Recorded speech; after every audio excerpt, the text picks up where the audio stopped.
Gisirado na ang parte sa kalsada sa Barangay Fatima sa Paquibato District, Davao City.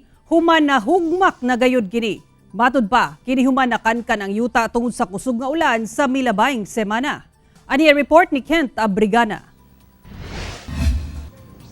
Nahugmak na gayud ang parte ni ining dalan sa Barangay Fatima, Paquibato District, Davao City. Busa gikordon og gisrado na ang maong kalsada ug dili na pwede maagian. Matod sa barangay, nakankan ang yuta ilawom sa maong lane sa kalsada, gumikan matod pa sa nasanati ang sagunson nga pag-ulan ni adtong Sabado. Hinuon, walay natala ang angol sa hitabo. Doon na sa mga personay sa Barangay Fatima ang nagabantay sa lugar aron maalerto ang mga nagalabay nga motorista. Katong Domingo, duty mi dire, laom na ni. Domingo sa adlaw hangtod sa gabi nagbuntag mi dire. Ya. Kusog kayong ulan, muna nga mahumkan ang ilalom, muna landslide jud siya. Huibis sa gabi ito to, motoy nagsugod nga sige nag-ulan. Sa pagsuta sa City Engineer's Office, mukabat sa 600 meters ang itason sa nahugmak nga dalan ug dunay gilapdon nga 10 meters.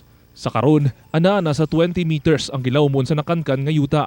Posible matod pa nga walay maagian ang tubig, maong mikankan kini ilawom sa dalan. 600 meters ang katos ang width niya 10 meters. Pero ang height niya sa pagkalalumon ang depth niya sukaton pa namo.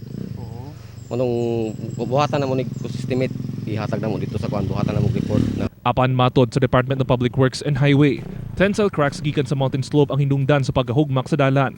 Dunay tensile cracks na na-observe sa taas. So nagkatong crack nga to nagdagan hantod sa ubos na bahin dito sa dalan. Ang initial na buhaton nato is i-downgrade sa nato sa gravel, no, onya is scrape off sa nato tong portions nga to para maagihan sa siya temporarily og mag-propose ta og bagong funding para sa maong dalan. Nagpadayon ng assessment og survey sa City Engineer's Office aron mahibawaan ang estimated cost sa nahugmak nga dalan ug masugdan na sa DPWH ang repair. Kauban si Mel Colmenares sa kamera. Ako si Kent Abrigana para sa One Mindanao.